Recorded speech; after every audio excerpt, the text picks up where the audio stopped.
Hi, Mike Wood here from Woody Unscripted, that now is not Woody Unscripted, it's Woody and Horlock. Kev obviously is my co-host, and we've changed the name. George, our producer, has said that's a really good suggestion, and George has got the rules and regulations for the Sergio Aguero shirt draw, so that's coming on now. Hi guys, George here.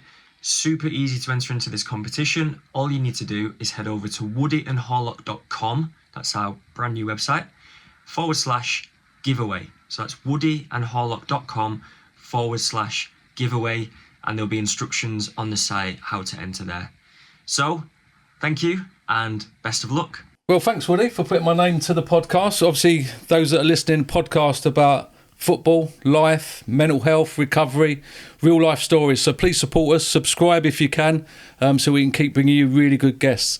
And talking of guests, we'll go on to our next guest, and who's with us today, Big Steve, known as, we didn't know his surname, he's just known as Big Steve. Loads of people will know him as a true blue.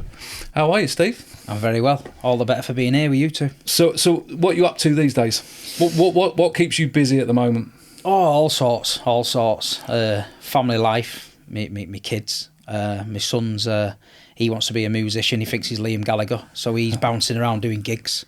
So Dad has to take guitars and How old is he, amps. Steve? He's 17. Oh, cool. Yeah, so he's making his way in the music world. My daughter's 7, so I'm doing the dance classes and, things with her. And obviously I'm doing podcasts and I'm doing stuff for representing Man City on different, formats and stuff like that.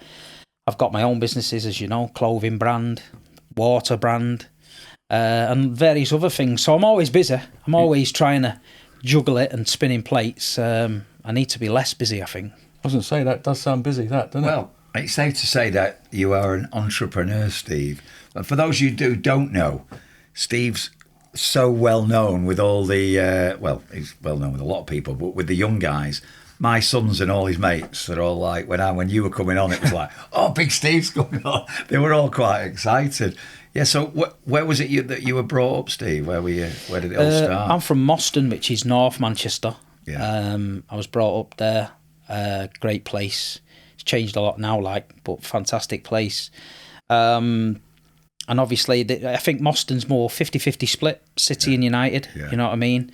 So I'm fortunate enough that I got brought up on the blue side of Manchester. So yeah, it was good for me there.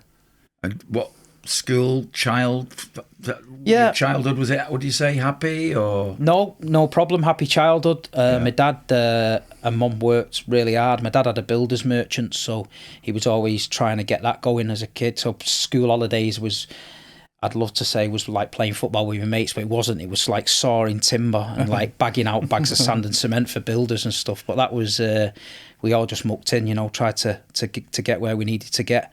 My dad was a massive Manchester City fan, and funny story how I became a City fan. He's obviously going to the game with his pals, doesn't want me hanging about, 6-year-old, you know what I mean? He's cramping his style. And my mum said, right, well, you need to take him to the match. And he was like, I'm not taking him to the match, I'm going with the boys. And then she went, right, okay, that's fine. I'll just get him a Man United shirt then. And the neighbours on the street, they'll take him to Old Trafford because all of my mates on the street were Reds. And then the Wednesday night after that, I come home from school and it was like, you're going to the match tonight. And I was like, what match? And he was like, Man City match, playing Brentford in the Little Woods Cup at Main Road. And I was like, right, didn't really know what to expect. Loved a bit of football, but didn't really know. I'm only 6 years old. But then I remember it, like, taking me to Main Road. And, everyone says, oh, remember the floodlights and all that. But I genuinely do, because I was, like, so happy that I was finally going to a football match. Like, I'd seen it on TV. What year was that, Steve? It was 88, 89. Right. And I remember that Main Road was a unique place. We all loved it, I remember the terraced houses and stuff like that. We parked on Claremont School, And then I remember the hot dog carts, like little one-man band carts. I remember them. And then he took me to the souvenir shop. Now, anyone watching, you go to Man City souvenir shop, now it's a mega store, yeah? This was as big as this room. You went in one way. There was a glass cabinet with a few badges in and trinkets, and then you went out the other way. Oh, that's brilliant. And he got me a scarf and a badge. And then that was it. I was in. I remember we sat in the north stand, and then I come up the stairs, and like when you see the pitch and the floodlights, it's just like, wow. And I remember thinking, this is brilliant. And City won that day, I think 4-0 or 4-1. And I remember David Oldfield. So I had blonde hair, believe it or not, like a mushroom cut. And I remember David Oldfield, he had the blonde hair, didn't he? Yeah. He scored right in front of the north stand. I remember that. And I was just hooked then. I was like obsessed with it. I'm trying to think of the team then. Who'd be in nets? Was it Andy Dibble? Yeah, it was Dibble. It was like Brian Gale. It was like we'd just been promoted. Trevor Morley in the Bradford game. We'd just been promoted. Was David White playing? David White scored in that game I went to. It was David White, Steve Redmond. Paul Stewart hadn't joined us then, had he? No, it was after Stewart, I think. It was, and then we got Niall Quinn, and then we had the Howard Kendall, Peter Reid era, Adrian Heath and players like that. But that was my team, and like you say, we beat United that year 5-1. Didn't go to that game because I think he went out with the lads, so I had to suffer that on the street. Well, but no, it was fantastic, and like you say, it was a happy childhood as far as home life goes. But obviously, watching City at that time, it wasn't the greatest, you know. It's like the challenging, yeah. It was. Thank the Lord he took you, mate. Oh, imagine if you hadn't, you'd been a red. No, I do every day. Imagine, mate, City fans would be great because for me, you're one of the biggest City fans out there. I think all the fans relate to you. You say how it is. You stand shoulder to shoulder to them. You say things that backs the fans. Yeah. And you love the football club, but it could have been so different. It's mad, isn't it? Well, I've only just met you just before the podcast, and I already thought this guy just says it how it is, and I love that. Best way to be. And like you say, in school, there was a merry band of Manchester City supporters in our class. You know, there's probably 6 or 7 of us, and we were probably massively outnumbered. You know, and got bullied, I bet. Well, they didn't bully us as such, but because we used to just defend City to the death. But part of me loved being the underdog. Part of me loved being like not being that team, not having that European nights at 7, 8, 9, 10-year-old. You know, it didn't mean nothing to me. We didn't have phones and social media. We went home, we watched a match, we came in the next day, you got ripped apart, or you had a bit of, and at 3 o'clock you went home, and that was it. You didn't hear from anyone else then, you know what I mean? But my pals were all watching United, and I remember Mark Hughes, Sparky scoring European Cup Winners' Cup United. And then I remember the great United teams with Andre Kanchelskis and all them boys, and we're nowhere near that level. He lived next door to Andy Dibble, by the way, Andre Kanchelskis. Did he? Yeah. Well, Andre Kanchelskis was, even as a United player, was one of my favourite players at the time. But I remember even in the derbies at Main Road, like 3-1 up, and I'm thinking, yes, school Monday, I am going to bounce in that school out the beginning, 3-3. Brian McClare, 2 goals late on. And it seemed to feel like every time Manchester City were about to do something, United would just overshadow us. Do you know what I mean? Or do something. You know, and that's how it felt growing up there. It was tough at the time, but I don't know, the football club, I always say to people, it's different. It touched me different. Like it was deep. It was like, I love being a part of it. You know what I mean? It sort of changed around. Because when we left Main Road and we went into the new ground, and then we got the richer owners, and it just, the whole dynamics changed, didn't it? It sort of went with the ground change, didn't it? It's got more corporate. And it was an end of a bit of an era, that, wasn't it, when we left Main Road? And But Kev's side, you know, that's when I became a teenager. That's when you start having a few pints and you start meeting people at the games. And I left school and I was doing apprenticeships at Manchester City Council. I was an apprentice, plumber. Didn't have much money. But I didn't care about work. I just cared about football. I just wanted to go to the game at weekend. And we'd go there. I didn't have much money. You know, I had whatever I earned from a thing. But we'd go down to Main Road on the bus. And we'd meet the lads in the pub, and you're looking up at the older lads, and they're all there wearing the Stone Island gear, and they've all got a few quid wrapped around them, and you're sort of looking at them thinking, I want to be them guys. And then you start going to your away games and all that, don't you? And for me, it was like, a lot of my mates would go to music gigs and concerts, but I never it didn't ever float my boat. It was like, oh, we're going to see this band this weekend. And I'd be like, now I'm going to Wrexham. And it'd be like, well, we're going here. And I'd be like, now I'm going to Scunthorpe. And it was like, I felt a part of something. Yeah. I felt like I belonged there. You know what I mean? I was just the same, but in the 70s. Yeah. I was just the same. I used to thumb it to the away games. It's weird you talk about that. You talk about that. It felt different. It hit you different. And I think Man City has that. I say the same thing. I've played for a number of football clubs. Something's different about City. I don't know what it was. It grabs you and draws you in. And I think through that time you said about when you become a teenager, obviously we weren't great. But the worse we got, the better the fans got. Yeah. The club just drew you in. You felt part of it. It's still part of me now. Well, you could go and watch training at Park Lane. You could go and watch the lads train. It was like, you can't explain to it. Now it's like... I remember wagging school to go and see Georgie Kinkladze signing at the shop. And I didn't have much money and I got the bus. I saved up my dinner money. Obviously, I was a big lad then. I liked my dinner, but I saved it up because I thought, I'm not going to go and see Kinkladze if I don't. And I got 2 buses to Moss Side and there was a queue outside the souvenir shop and they were looking at me as like, who's this kid in his school uniform? But I didn't say anything. But I'd brought a poster to sign, for Kinkladze to sign. And I got in the queue and when they got to the front, they said, only items purchased in the shop can be signed.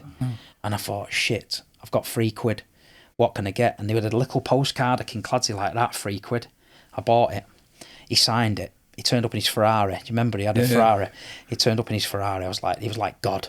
I was like, Georgie Kinkladze. He signed it and I shook his hand and that. And I was like, wow. And I come out. I had no bus fare to get home from Moss Side to Moston. So I cried at the bus stop. They said I'd been mugged. The driver let me on back to Manchester. Then I got back to Manchester and I cried again and said I'd been mugged. And then one driver fucked me off. The next one pity on me and took me on. And I bounced down our street and I thought, fucking hell, I've done it. Georgie Kinkladze signed picture. Got in the house. Legend money. Got in the house. My dad, whack. Where have you been? You wag school. You've not been in school. The school's phoned and he's not been in. Got levered, grounded, gutted. But I've still got that picture. It's mad. I've still got it. I absolutely love him, Georgie Kinkladze. I've met him since. He did the signing thing at Classic Football Shirts and I went down and I've got a pair of his boots. I've got a flag from Main Road.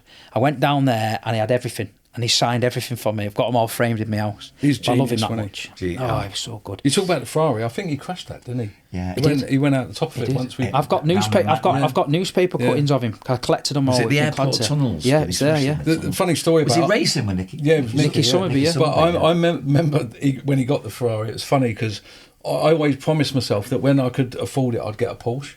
And I was trying for City, and I was earning a bit more money, and I lived opposite the Porsche garage, so I bought a Porsche. It weren't a great one, but it was a Porsche. It's a blue Boxster. No, that was later on. That later, it was a black one. It was a black right. Porsche. It was quite nice. But Kinky, he's coming in. He's going, who's Porsche? I went, that's mine. And he just looked at me and smiled and thought nothing of it. On Sunday, after the game on the Sunday, the car was on the drive. I was in the garden with the kids, and I heard, I thought someone was nicking my Porsche. I was like, fucking, what's that? Like, so I've run out, opened the door. Kinkladze sat there in his Ferrari, and all he said was, "You buy Porsche, I buy Ferrari." and I thought, do you know what? He's bang on, mate. I've never been a Porsche. He was a Ferrari of a player, that fella. Yeah. But he was a shining light for us growing up because we didn't have much, but we had him. Yeah. And we were like, and even rival fans at the time, I remember United fans would say, yeah, we'll give you that. Kinkladze, he's the man, you know what I mean? And I think he was just a bit too loyal for us, 2 relegations, though. Yeah, he was a joy. I remember going to Gig Lane, Bury, it was pay on the gate. City had both ends. I'd gone there as only a teenager, so I got the bus there. And I remember going in and thinking, there's a bit too many fucking fans in this end here. There's not like, they must have thought, Bury must have thought, Man City, £10 a ticket, keep them coming. And it was thunder, lightning, storms and all sorts. And we're getting beat 1-0. And Kinkladze does a little dance, gets brought down in the box, it's a pen. But the crowd, first time I've ever experienced it, the crowd swayed like the old days. Yeah. And I was off the ground. Yeah. And I remember thinking to myself, please don't score because someone's going to die here. Yeah. There's too many fans here. Yeah. And he missed a pen. Kinkladze hit the post and the crowd sort of levelled off. And luckily for us, near the end of the game, the fans had filtered out a bit and we equalised. I think it was David Morley the centre-back had scored and it was 1-1. But that was the only time I've ever not wanted City to score, because I was genuinely shitting myself thinking, I'm going to get crushed here, you know. Yeah. But he was fantastic for us, and at the time, like you say, he was a shining light, and we didn't have much going for us at the time. Do you know what I mean? It was we were just a mess. I think on and off the pitch was a mess, you know. And, I think it's a shame. I think he was at the right club at the wrong time. Yeah. Like, because I'll have an argument with anyone. I think he gets in the modern day City team with his ability. He was. I do. He was just in the club in difficult times. He might have learned to tackle. Mate, people with that much ability, you let them not tackle. Yeah. You got idiots like me running around trying to. Yeah, I think someone would look after him. Like, but what I mean, it was your first game, Oxford. Oxford, away. Well, I remember the build up to it. Saying Kevin Horlock's going to look after Georgie Kinkladze, because Kinky was getting booted all over the place. And that game was it was on TV, wasn't it? I think I played left wing that game though. I remember turning up because do you know what? I'll always remember that game, because obviously it was a massive move for me. I didn't realise how big a club Man City was. I'd met Franny Lee and Frank Clark at the hotel, signed, and then I went back to Swindon, because obviously Oxford's near Swindon, and then met the team. And I remember going in that dressing room, and to the day I die, I will remember putting that City shirt on, and I put it on. I thought, oh mate, I've arrived. I'm at some club here. He was unbelievable that day, wasn't he? He scored 2, didn't he? And he I think the second one he ran past the Oxford fans like that, and he absolutely destroyed them. He did a little jink on the edge of the box, and about 4 defenders jumped to block it, and they all slid past him, and he just put it in the bottom corner.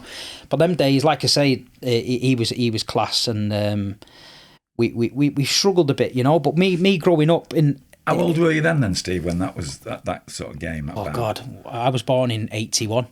So my maths is terrible. But I remember having a few pints and that with the boys. 16-ish. 17, 18, whatever, yeah. But what Kev was saying, we followed that team religiously, because we knew we were on the bones of our arse. And I always say on my podcast, people call Manchester City, you plastic this, you plastic that. They haven't got a clue.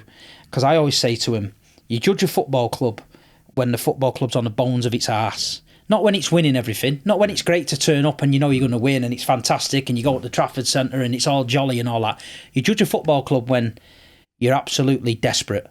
And that City team at the time, we were low and we couldn't get any lower. But I tell you what, everyone pulled together. The blue side of Manchester just galvanised. I think we averaged 29,000 that season. We did. And we galvanised and we thought, you know what? We can't get any lower. So we're in it. And let's get behind him. And I tell you what, the connection between Kev's team, Joe Royal's side, and the fans was as good as it ever been. And like Kev said, we look back and probably think this is one of the worst Manchester City sides in our history, but I think it's the most loved. I think we love them more. The romance, isn't it? Yeah, because I think Kev's treated like a god. Sean Goulter walks in Mary D's on Sunday, he ain't getting out. You know what I mean? This is the level of what these boys was. Yeah. Because at the time we were starving for something. Do you know what I mean? And we just wanted to go on a journey. And what a journey it was. We're bouncing around divisions. Do you know what I mean? We're at Wembley, the Nicky Weaver thing and all that, Andy Morrison. Andy Morrison said, if we'd won the league that year, it wouldn't really have been anything in the memory, would it? No. It actually worked out well. It was typical City way it happened, wasn't it? And that was it, typical City. That was the phrase, what we always said, And it was only City that can. I remember being at that Gillingham game and 2-0 down and feeling so flat. And all the people on our coach went, right, we're going, because loads left. Yeah. But me being like a young lad, never been to Wembley before, just out of pure defiance, I said, I'm going to clap the lads off. And my uncle was with me. And my uncle was a Hearts and Midlothian fan, but he loved City as well. And he stayed with me. He's dead now, God rest his soul. But he was fantastic. He stayed with me. And I'll never forget his face when Dickov scored, because he was a seat in front. So when Dickov scored right at my end, he turned to me. And I could see in his face, he fucking loved. He was like pure elation. Kev got the first one. Do you know what? It's mad you thought that, because obviously people mention that to me quite a lot. But I watched the highlights for the first time in God knows how long. It was scary, like watching it back. Like I missed the sitter, a header I should score, but I didn't realise we're 2-0 down. Like there's no time left. There's no time left. Like it's madness. And for me, what I remember about that day the most is obviously winning, and it was special. But the fans, were incredible. That whole season were incredible, and like say they'd been through a tough time. We took them to the depths, and we owed it to them to win that day. We didn't know how much trouble the club was in, but I remember once it had all died down on the pitch, and the pictures there, Andy Morrison got us all together. He said, "Right, we get on our knees and we bow to the fans." Yeah, and I've seen that picture a few times. Yeah, it did. But that meant a lot. That picture. No, but it was unbelievable, and then you knew then. I knew then that we're going to win this now, because I thought they're going to be flat as anything. They thought they were partying. Alan Brazil on the commentary, it's going to be party time in Kent tonight. Do you know what I mean? But that city end erupted when because when you scored, it was more like a consolation. Everyone just sort of went, "Go on, like come on, we can do it," and all that. And then when Paul scored, 5 minutes went up, didn't it, on the ball? Yeah, and then when you score, when Paul scored. Like I say, the scenes were mad, and then obviously Nicky Weaver, the penalties. I mean, I've never been as scared in my whole life as when Richard Edgill walked towards that. We was all the same, mate. All the players were the same. I was thinking this, and I was good mates with Reggie, and he loved the club as well. He did, and but I was thinking, I'm not sure about this, but his was the best penalty of the lot. Off the bar, I won it in, and I thought, and Dickov actually missed, didn't he? Yeah, both posts. Yeah, you scored. But I mean, that was it at the time. But again, we was overshadowed by United. Again, they won the treble. Yeah. And then you're like, fucking hell, they've done it again. So they were like laughing, mocking us, you know, like, you've won the playoffs in the thing. But to us, that was a big thing, you know what I mean? Yeah. But to them, it was like a piece of shit on the shoe, you know what I mean? It wasn't good enough for them, you know what I mean? But the tables have turned. That makes the story even better, though, doesn't it? Do you not think like... This is why people don't understand. So they say to me on podcasts, he's very arrogant. He's very this, he's very that. He thinks he's this, he thinks he's that. I've seen the lowest of the low. I've dreamt about the treble, which was never going to happen. I've dreamt about. I said on one podcast once. I remember me and my pal pissed up under Stuart Pearce in the ground at half time with 8 pints each, going, "I reckon we got an FA Cup in us before we die, do you?" And he went, "Yeah, fucking, I'm taking it to you. Yeah, we're having it." And I'd have took that. I genuinely would have took one FA Cup win in my lifetime. Genuinely. Because that Stuart Pearce thing, I mean, we'll talk about that area in a bit, but Jesus Christ, you know, he drove anyone to drink. But what we're saying about Kev's side, we just got behind him. Joe Royal, you know, you could tell Joe loved the club. Yeah. David Bernstein came in.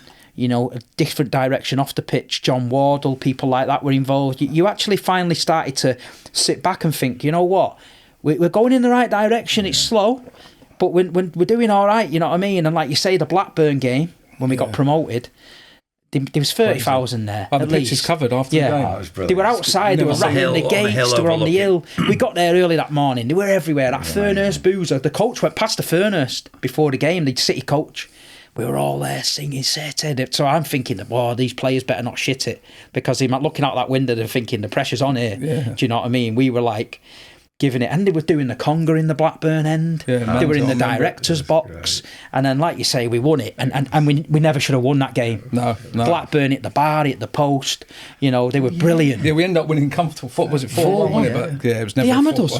Matt Jansen, every post going.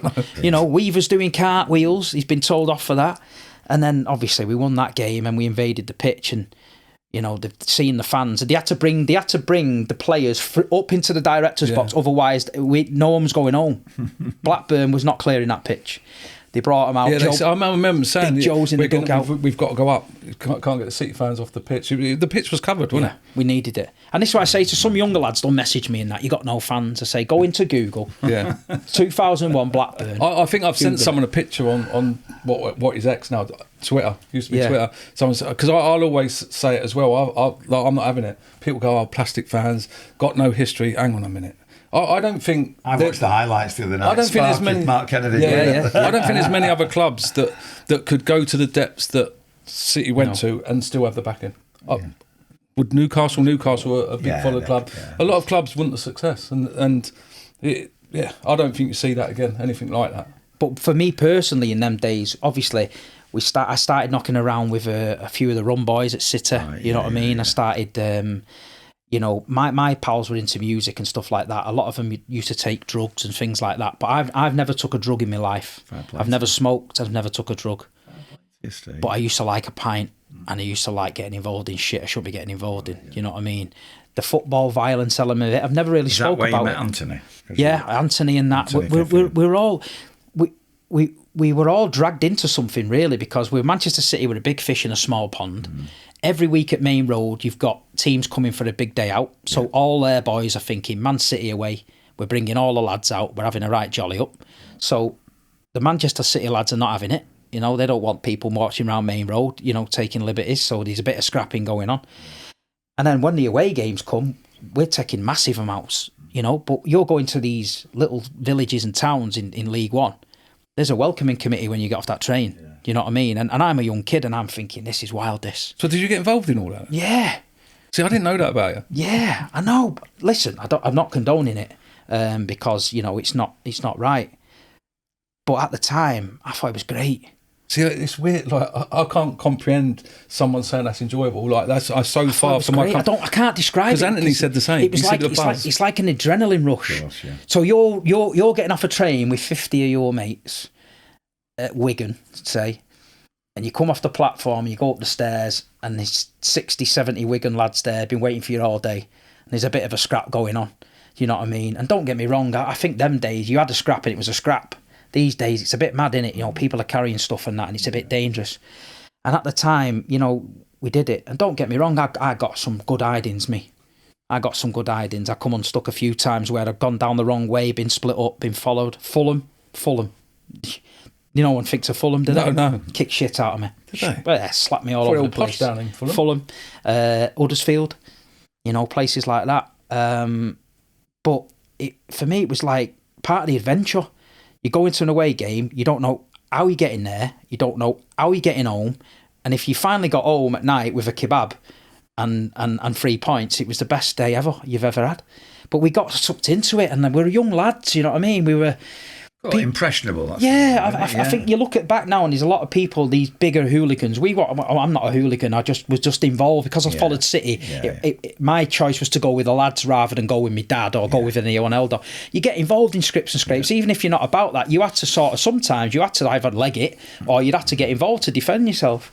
And at them times, City used to have a big mob of lads that used to go and get involved in it and all that, and it was a crazy time, and like you say, it was you had to learn to scrap. I think it's like you look like protecting your family, isn't it? It's your club, isn't it? Because you love, and the honour of your club, and sometimes I see people and they go, "These grown men." There'll be comments in here. These grown men, they're fighting over football and all that. But if you don't get it and you've not got that connection, you just won't understand it. You know, these judges, these barristers.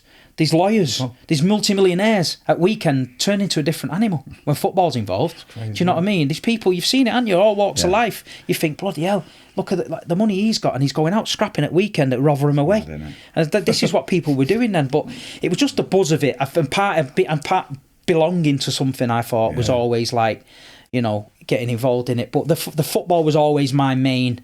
I love football, and I love Manchester City Football Club, and I love the team, and I defend them to the hilt. Kev, Sean Goat were all my heroes. We loved them. We worshipped the ground they walked on, and like you say, the journey we went on with these boys, dropping down and bouncing back, it's as good as where we are now.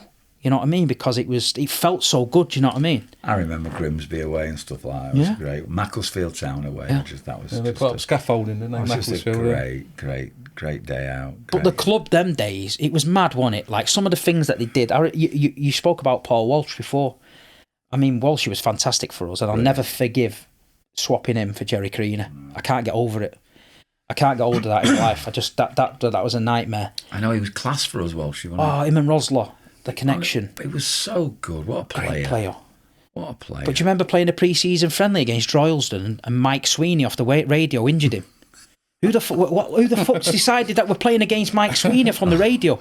Do you know, and stuff like this. This is how the club was run at the time. Mental. Do you know what I mean? It was not like it is now. You know what I mean? It was a bit. Someone brought that. Did they say cup for cock-ups out of the book? And that's basically how he was. You know what I mean? Did you ever meet Don Price on your travels? Of course I did. Well, great guy. I've been chatting with him. He lives half the time out in, is it Mallorca or I'm not sure, somewhere, one of the Spanish, somewhere in Spain, and.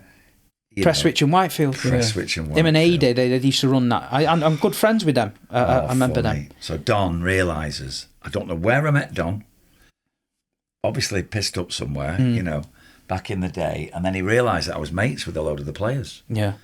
And then he got my number. Oh, and he terrorised me, mate. For guests. Yeah, he terrorised me, but I got to tell you, this was his deal. I love it, and I will get you on, Don. I've got to bring you on for 10 minutes. You definitely get him on. He's hilarious. He fell over the other week and smashed his face up and sent me a picture of his face all hell. smashed up, as if it was like something Trophy. to be pleased about. But anyway, so he's on the phone. Because that Invisible Man thing all came from his from mum, them so boys, we'll save that one. Yeah. He can come and tell us about that. But yeah, so Don used to phone me, would any chance you could get Paul Walsh to come next week? I go, I'll do my best, Don, but right, here's the deal. Think about that today. The deal. Here's the deal. We'll get you picked up. We'll bring you free ale all night, a curry after and a lift home. And Andy Dibble came. Kit Simons came. Walshy came. That was, can you imagine saying to the lads now? Oh, yeah, you can have a curry. Free booze and a curry when you come to... Mate, insane. But Don's funny.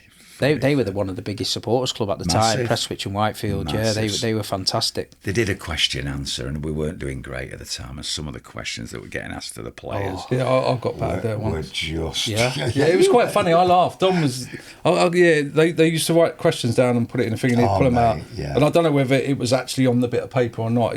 Don had a few beers, as everyone did. I think he made a few up. Yeah, and he got it out. He just went, why are you so shit? Funny. Yeah, funny. But, so that was great times. But moving on to your life, Steve, when did you first start using your entrepreneurial skills with your clothing wear and your football stuff? How did all that work out? That sort of came about probably about 6 years ago. I'd always been around football lads and around the clobber, and I used to like the Stone Island and the CP Company and things like that. But then we decided to design a clothing brand and try and make it affordable for lads that can't really afford Stone Island and stuff. Right, yeah. And obviously we set up the brand Terrace Cult, and now it's doing well. It's stocked in quite a few countries in Europe and places like that. They like it because it's a British brand. Oh, great name. Terrace Culture, yeah, Terrace Cult. So we shortened it to Cult because it's a bit of a cult following. Yeah. The cross is from the Queen's Crown. The top of the Queen's Crown, there's a cross patty on there. The VC cross, the bravery, stuff like that. So there's a bit of a backstory to it. It's not just like we decided that's that. And we've done all right. And then COVID hit. No one was going to the games. No one was going to football. No one was buying clobber. It was a tough time. We had to sort of like put it on the back burner a bit. When you say we, have you got a business partner? Yeah, there's a couple of lads involved in it. There was two lads from the start, another City fan, Andrew, and then a United fan called Chris. They were involved in it. We were all friends. We were packing parcels above my. I have a bathroom, plumbing showroom shop, and we had a little room upstairs, and we'd be working in the day, and then we'd meet at night and pack parcels and so you're stuff a plumber like that as well. Well, I sell materials, like my shop sells bathrooms and plumbing stuff and stuff like that. So yeah, it was a clothing brand born above a plumbing shop in COVID time. So, and now it's different. We've got a big warehouse. We've got people working for us and stuff, and it's been. We've been involved in films. We're Rise of the Foot Soldier with Vinnie Jones. We sponsored that. Everyone's wearing the clobber in the gear. We've got some great customers, famous customers. Ray Parler, Harley McCoist, Ray Winston is a big fan of the brand. And then we sold a little shareholder in it to a guy who noticed us in COVID, a guy in Essex called Paul. He bought into the brand. And then a couple of years ago, I sold a big stake in it to some private investors, which freed me up a little bit financially, which allowed me to pay off some mortgages and things like that, and take a little deep breath back and think, whew, it was worth it, against the grind. So we're going there. We don't want to be Stone Island, a CP company. We want to be a little bit underground. We've got a few shops that we choose to sell to. We sell abroad. We've got a franchise in Holland, Bulgaria. We've got a big store in Macedonia now. So in Europe, they love anything with British made. Yeah. You know, they think these lads from England have been on the terraces, they've set up this brand, they love it, you know. So that's going all right. And like you say, the podcasting stuff was... How did that start, Steve? How did that all start? It started... I came out of Wembley. I think we'd been beat off Arsenal. And I come out of Wembley and there was... I knew of YouTube, I knew of AFTV and things like that, but didn't really watch it. I could see this commotion, a lot of people in a circle and people arguing. And I heard someone say something derogatory about City, which got my ears pricked up. So I've jumped in and said something, and the host has gone, yeah, grab the mic. So I got the mic, and I've ended up giving this guy a barrel full. So he was trying to hit me with stuff and destroyed him. Give the guy the mic, walked off. Guy come running after me.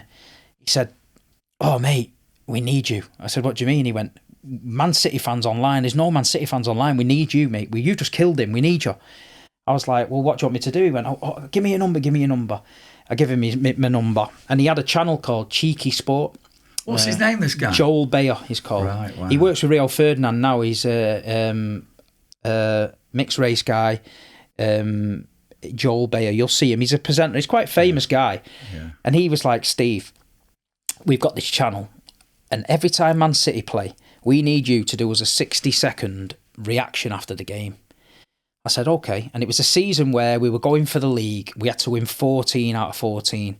And Brighton was the last game of the season to win the league. So I've started doing these reactions like 16, 17 games towards the end of the season. And we didn't lose. So everyone on the internet's going, who's this Man City guy? I'm sick of seeing him. He's arrogant. He's cocky. And it's me just bouncing out the ground. Another great win today. We're going to do this. We're going for the league and all that. And then it started spiralling, and we won the league and stuff. And then I got asked to do Lad Bible in London. They said, can you come down? We've got this show. You go head to head against somebody. You don't know who it is. And we think you'd be great for it. So I said, yeah, I'll do it. I went down. And I'm in one room, and they said, right, you're going to come out, sit down, we're going to bring whoever you're against in front, and we're going to fire the questions in, and you've got to move the pint pots. Do you agree or disagree? Okay. Anyway, I sits down, and Robbie Lyle from Arsenal TV, the main man, Don Robbie, comes out. He's the man online. He's the one that started everything. So I'm thinking, shit, they throw me right in the deep end here. You know what I mean? I'm going up against the big boy here. And we had this agree to disagree. And he was trying to come with the old, you've got no fans, you've got no history, you're this, you're that. And I fought it off. But then I went on a bit of a tangent about, you don't understand what this football club means to us. Right. You don't understand how hard it is to go to Grimsby away at weekend when your mum and dad are saying, what are you watching that shit for? Do you know what I mean? I think I see this. It's iconic. And then people got to watch it. And then I'm going, you know, you don't know what a crisis is. You're having a meltdown when you're 6 in the Premier League. Try being 18th, 19th in League One, trying to be going home thinking, is your club going to go out of business? That's what he... And credit to him, he took a step back and he let me speak. And a lot of people now don't let you speak. They always interrupt. He let me speak. Anyway, it was a bit of a monologue. And then that was that. And then when they released it, Jesus Christ, the phone went mental. Like, I was getting messages off like Micah Richards, and people were saying, love this guy, check this guy's passion, this, that and the other. But that wasn't passion to me. That was just how I felt. Yeah. But then I went to the ground and lads were coming up to me like my age, older, going, you're that guy off the thing, aren't you? Oh, everything you said there is how I feel. Everything you've just said was how it makes me feel. And so now I sort of understand where a lot of their older fans come from. So they see me as like, oh, Steve speaks well because he sort of knows how it feels to be in that generation. Yeah. A lot of the younger guys, they've never seen it. So they've grew up on Sheikh Mansour, they've grew up on the Etihad Stadium, they've grew up on success. So their outlook is a little bit different. Mine's more for the older generation. Yeah. I respect that generation that stood by this football club when it needed to be stood by. Because, don't get me wrong, we all had better things to do on a Saturday afternoon. Going to fucking Asda was better than watching that, hadn't it? You know what I mean? But we didn't, did we? That was the religion. That's where we were going. We were all together. This is us, Manchester City.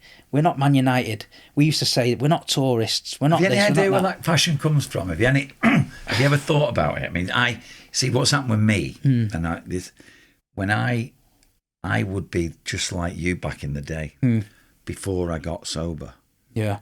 It was like, and when I was younger, if City won at the weekend, I had a good weekend. Yeah. And if we lost at the weekend, I had a shit weekend. It was that important to me. Same. And now, I mean, obviously you still got that passion, which is great. But since I got sober and there's a lot of reevaluated my life, you know, what's happened to me. And some of it is actually, you know, I have to make a few sacrifices.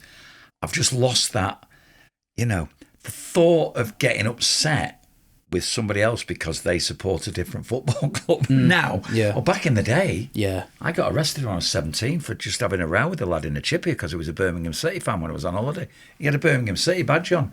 Let's cause a fight because he's a Birmingham City fan. Absolutely fucking insane. It's gone from me, you know, that passion. I sort of quite enjoyed having it, you know, but it has sort of over the, and, you know, and I'm not, when I say I hate to say this, I'm just being honest. I would now, because of my friendship with Kev, I would now, if I had the choice of City winning or Malden and Tiptree winning, that's Kev's club, I'd pick Kev. I'd like them both to win, you know.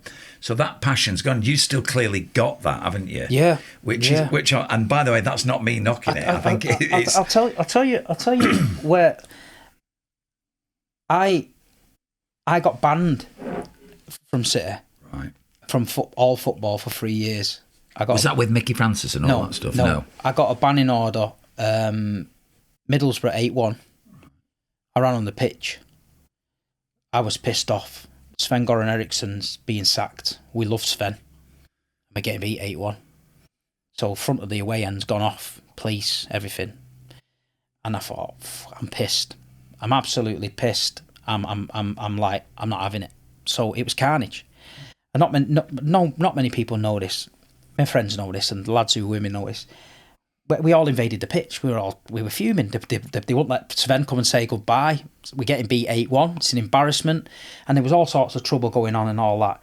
And 6 months later, Manchester Evening News put pictures in the paper. We need to speak to 40 fans about disorder at Middlesbrough. Bang, I'm there. Suspect N for knobhead. That's me. Yeah. I'm going on holiday with the kids that morning, and my phone's blowing up. You're all over the papers. Shit. Right, okay. Hand myself in when I come back. Goes to court. 40 odd of us went to court. Banned 3 years. Absolutely devastated. Devastated. Some people see that as a badge of honour. I've been banned. Me, devastated. Can't go to football. My life's over. I know that sounds sad, but for a young lad that football's his life and you've been told you can't do it, I'm thinking it's over. I've got to have my passport in every time they're playing in Europe. They're playing Midgetland away, and I'm at Butlins with my kids, and I've got to go to Somerset Police Station as if I'm going to get to fucking Midgetland from Somerset. Do you know what I mean? And I'm thinking, embarrassing, you know? Got my son's born, and I was embarrassed. And then I think that's what kept the passion, because they took it away from me. So, because they took it away from me, I now know what that's like. To not have it. Do you know what I mean? So, and when I got my ticket back, I had to sign a behavioural thing at City and that, and say, look, you're an ambassador of a football club, and you know you can't do it again, which I did. And that's when I changed it all around. I thought, you know what? I've got to avoid certain things. I can't be going with certain people because I'm going to go down that path. Yeah. So started to just enjoy the games again, take my son, go with my dad, things like that. And obviously we started to get good then. And I got my season ticket back, I think 2 years before Mancini, we won the league. You know, but I had a 3-year period there where I didn't miss much, but it was embarrassing. You know what I mean? I was like, you know, you can't keep doing this. And I had a problem with drinking, and anger issues. You know, that's what I was alluding to. That's where I was going. I mean, under Stuart Pearce, that season under Stuart Pearce, which was terrible. You know, it was crap. I was engaged to be married. I had a lot of money in the bank because I'd worked hard, and I had hair. By the end of the season, I was bald, skint, and I had no beard. And I blame Stuart Pearce. Because every fucking weekend, I'd go to that ground thinking, City win, go home, take the bird out, meal, Sunday, walk the dog, happy days. No. Go to the ground, getting beat 3-0, 8 pints at half time. My missus would find me in the bushes outside Mary D's, fucking 18 stone, trying to get me in the car. Sunday morning, hangover all day, day wasted. Back to work Monday. All week, fell out, birds not talking to me. Repeat again, weekend, Stuart Pearce, shit. Back on the piss, not taking her out for a meal. Yeah. So everything went to shit. How interesting. So that it all went to shit. But you think it's clever because you with all the boys and that, and you're having a laugh. But I tell you something, we just we just get 8 pints at half time. Yeah. Wouldn't even go in the stadium. We'd sit underneath on the concourse. Used to put the telly on. Yeah. So there'd be 60, 70 people under there. You know that song, number 1, he's calling bell. Number 2, he's calling bell. I think one half time we got to something like 358 was calling bell because we were all pissed up singing it because we couldn't watch that shit in there. You know, Stuart Pearce. And then, you know, that led into obviously the Stuart Pearce thing, then led into the that led into the Middlesbrough thing and getting banned and stuff like that. And then I come out of it, and then it was like alcohol and aggression and things like that. How old were your kids now, Steve? You got kids now at this stage? My son's 17, and but at that time, my son was only a baby. Right, yeah. Do you know what I mean? But I was talking to Kev before, the Middlesbrough thing, the ban thing. Right, I've lost my thing. I've lost my ticket. I don't go to the game. I was out one night in a works do. I was drunk. There was a situation happened. I got myself involved in a fight over. Someone said something to my dad, and something happened. Ended up going mad, having a proper tear up. Arrested, nicked. I'm on a football banning order, and I've been nicked for violence now. Solicitor says to me, "You're going to jail. 100% you're going to jail." And I'm like, I'm not built for jail. You know what I mean? I'm a nice guy, but I've got a problem. So I went to the doctors and I said to him, I've got an issue. I said, when I drink alcohol, I don't know what I'm doing. I'm waking up in fear. Well, like, you need to stop drinking. But it's easier said than done, innit? You know what I mean? I can't go to the football. I'm just doing what I need to do. And then we got to court and 100% going to jail. And comes out, they put the screen on, they're showing the incident on the TV, the police are there, we recommend a custodial sentence. And then I had a woman judge, and she came out and she said to I've got some references here. She said, when you've got beer and alcohol and football, you're an absolute disgrace and you're a monster. And she said, but when you've not got that, you're a family man, you're a businessman, and I've got all these high-ranking people here who've told me you're a good guy. And then she said, I'm going to give you a last chance, and I'm going to give you a suspended sentence. I'm going to put you on a tag. I'm going to give you community service. And she said, if you ever flag up again in front of me, you're going straight to prison. And that's when I knew then, well, I have to change my life. I have to change it.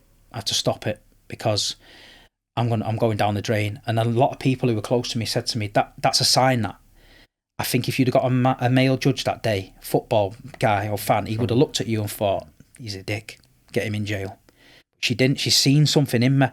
I remember looking at the floor all through the trial because I was embarrassed, and I think she's seen that and thought, you know, I didn't sit there cocky.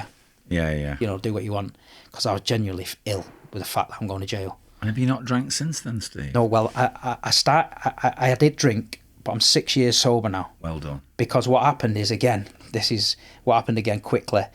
6 years ago, I went to an away game, got a bit excited, started having a drink, mixing with the old boys again, same things happening. And how long had you gone without a drink when this happened? I did like a year with no drinking, and then I started to come back into drinking and having a few beers. Yeah. But 6 years ago, I went to an away game and started mixing with the same people.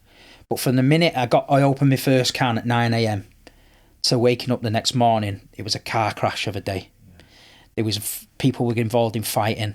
City had got beat. I didn't go home. I woke up in a hotel. There'd been incidents with my friends. Things had happened. And I remember getting up in this hotel in the morning, and I went in the bathroom and I looked in the mirror and I went, I thought, you're just playing at it. You know what I mean? You're telling everyone this, that and the other. You've got businesses and stuff. You just started the clothing brand and that. And I thought, I need to stop it. And I went home, and Mrs. murdered me because I'd been out all night. And she said, you know, what you playing at? What you doing? This, that and the other. And I went, I'm not drinking again. So she went, what? I went, I'm not drinking again. She went, I've heard it all before. I went, I promise you, I'm not drinking again. and I've not drank since. Wow. Not drank since. That's mad, isn't it? Something just snapped in my mind, and I thought, I've not drank since. And I've been all over the world. We sitter, away days, Madrid, everywhere, sunshine, go on holiday, families, everything. Not interested in it.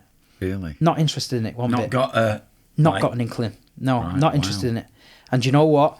I've helped so many people since, because there's a lot of people reach out to me and say, Steve, how do you stop drinking? Or because they know I'm just like them. I've not gone for help to AA, or I've not gone through a program. Yeah. I've decided to do it off my own will. And what I say to these lads is, I say, look, it takes some man to stop drinking in today's world, because everything we do revolves around drink. If you get promoted at work, let's go for a drink. It's your birthday, let's go for a drink. Do you know what I mean? It's a funeral, we all have a drink. It's Christmas, we have a drink. You know, everything revolves around drink. We go football, drink. So to come away from that is my biggest achievement, other than my children and my family. My biggest achievement in life is to come away from it. My health improved, and I've helped so many people by being real and just saying, look, it's on you. It's on you. If you want to do it, you can do it, you know. And a lot of people are scared, like, of looking a dick because they don't have a drink. You know, all the boys are drinking. And for the first few months, you do. What you doing? What do you mean you're not drinking? Get a pint down you and all that. But then eventually that stops, because you filter out the lads that you don't really want to be around. And then the ones that you are around, they know and respect the fact that you're not drinking. So they'll go. I've had mates step in when someone's trying to give me a pint, and they've stepped in and gone, nah, I don't drink. And then Istanbul, Treble, I said to myself, getting carried away, if we win the Treble, I'll have one night on the piss. Yeah, one night on the piss. So night before, Navidad Street, when everyone's going mental, yeah, I'm there sober. Everyone at this time, I'll be honest with you, the Big Steve things helped me a lot, because now at match days, I get a lot of young lads come up to me, young kids. Can I have a picture, Steve? Or, oh, you're off TikTok. Can we do this? Can we do this? So my match day experience is different. So I'm getting a lot of love from the fans, or people want to talk to me. I'll have older people, I've seen you on TikTok. Oh, I've seen you when you said this. So it's not just me mingling into the background and getting pissed where nobody knows me. A lot of people know me now, you know what I mean? But it's a bit like a responsibility, isn't it, now? Yeah, it's a bit like everyone sees me as a representative of Man City fans, but they'll say, oh, Steve does a good rep of the Man City fans. So if I'm falling all over on TikTok, pissed up outside a kebab shop, and someone's filming it, how long is that going to last, you know? Yeah. But that Navidad Street the night before, where all the boys are there, and all my mates, I've told them, tomorrow, win the treble, I'm getting on it, we're having it. Champagne, we're having it, one off blower. Met one of my pals, he lives in Spain. He was on at the time he was on the beer, and I said, how are you doing? Yeah. I said, tomorrow win that treble, mate, I'm getting on the piss and all that. And at the end of the night, just before he left, he pulled me to one side and he said, you're not going to drink, are you, tomorrow if you win that treble? And I said, yeah. And he went, why? I said, oh, I won the treble. And he went, are you mad? He went, have you seen how far you've come? He went, don't do it, you'll regret it. Fair play. And I went, all right, but he was the only one that said it. Everyone else was going along with it. Yeah, get him on the piss and that. We won the treble, come out, gone to this restaurant, my mate, boom, pint right in front. Hey, fucking hell, we've won the treble. I didn't drink it. Well done. I said, no, I'm not having it. And I didn't do it. I was tempted though. You know when someone puts a pint in front of you and these little droplets running down it and all that? And you just won the treble, by the way. I just won the treble, yeah. And I'm thinking, no. And then I didn't do it. And I woke up the next morning and I was so happy because City had won the treble and because I hadn't drank. Yeah. And I bounced into Istanbul centre with City fans all over the place. And I was talking to him. Because did you stay out there a bit longer? Yeah, I think I remember seeing some videos here where you stayed out there longer. Yeah, we stayed out there a bit longer, and we ended up. I ended up enjoying it, talking to all the old boys that had been there for years, that I'd seen, listening to the stories from the night before off the young guns who were pissed, and just getting involved in it. And I thought, I'm so glad I didn't drink. You know what I mean? Because I would have been ill with myself. It would have spoilt it for me, you know. Did you find your anger subsided when you stopped drinking? It's gone. So I'll tell you a quick, brief situation with how I come to terms with being angry. So when I went to see let's say a psychologist, the doctor recommended someone about anger, sort of anger management, like a one-on-one sort of thing. And how she got me off it was she started to say, it's all about the situation you put yourself in. It's on you, not everybody else. So I used to think, not my fault he said that, and I could give him a crack. It's not my fault he did that. I didn't do anything wrong. But what it was, he said, like, we walk in a bar now, us three, and we'd be having a drink. Then all of a sudden the door opens, 3 lads walk in, United, whatever. Yeah. Straight away we know these are dickheads. Yeah. So you might say, come on, let's go to the next bar. My answer would be, fuck that. We was here first. We're staying here. Knowing very well that one of them saying something in a minute, then the place is going up. Yeah. So now they come in. Yeah. You say, Steve, we're going to the next bar. I say, yeah, come on, let's go. And we walk out and we go to the next bar. You've instantly, the situation's diffused. Yeah. We're all going home at the end of the night happy. Yeah. There's no charge sheets and there's no Mr. Angry. And it's all about that. And that's how I look now at the situation, what I'm putting myself in. And I've done it to other people. I'm the voice of reason now. We've been in these bars, it's going off in a minute. You can tell, can't you? You know when your head something's not right. Come on, let's go. What do you mean? Let's go. We're having it. Let's go. Come on, let's go. And I know in my head, I've just diffused a mass brawl there. They ain't got a clue what was going on because they're ready for anything. And then we get them out the door. And now it's all about, for me, it's just about, I'm a calm guy. I don't drink. I do a lot for charity that not a lot of people know. Help people. A lot of City fans abroad. I've helped get them to the ground. I've give football kits to villages in Ghana who have messaged me on Instagram. I'm a City fan from Ghana. I've got no boots. I've sent things like that. Things like that make me happy now. You know what I mean? To use my platform. You know, there's been some unfortunate Manchester City fans that have passed away. I don't know if Anthony Pivian mentioned it on his. We've lost a lot of mates between us. Yeah. Suicide, drugs, real life shit where you're thinking, this is real life, this, you know. You know, when you think about that, though, you know, obviously I've been sober. Well, I did have a relapse 7 years ago, but apart from one night out, 22 years, nearly all the people I've known who've passed, it's been through addiction. Yeah. It's either been lung cancer from smoking, drug-induced shit, Korsakoff, which is a thing called wet brain, nearly fucking all. I mean, you know, it's just really, really sad, isn't it? The impacts of boozing and drugs and shit. Well, you know, it's just so... A couple of years ago, we were in Madrid. Bumped into a couple of lads. Big Steve, we love you. We watch your podcast and all that. Wilkie and Jake, early 20s. They go and watch City. They love City. Drinking all the time. Doing all the gear, whatever they're doing. Every away game in Europe, I cop for these two. It was like Ernie and Bert from fucking Sesame Street. So they're off their head.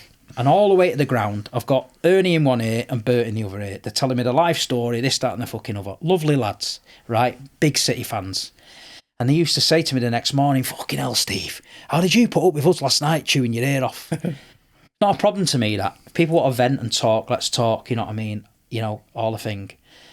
Anyway, we won the treble in the summer. Get a phone call. Wilkie has died.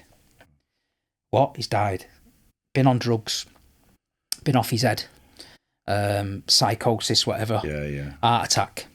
20-odd-year-old. Okay, I'll be. Broke my heart, right? Broke my heart because it reminded me of me, the love for football and City, obviously, but minus the drugs. Went to his funeral, watched all his pals carry his coffin, Blue Moon, all that. And I was like, fucking hell, this is real life shit, this is happening here. This lad's watched Man City win the treble a year ago. He's dead at 20-odd.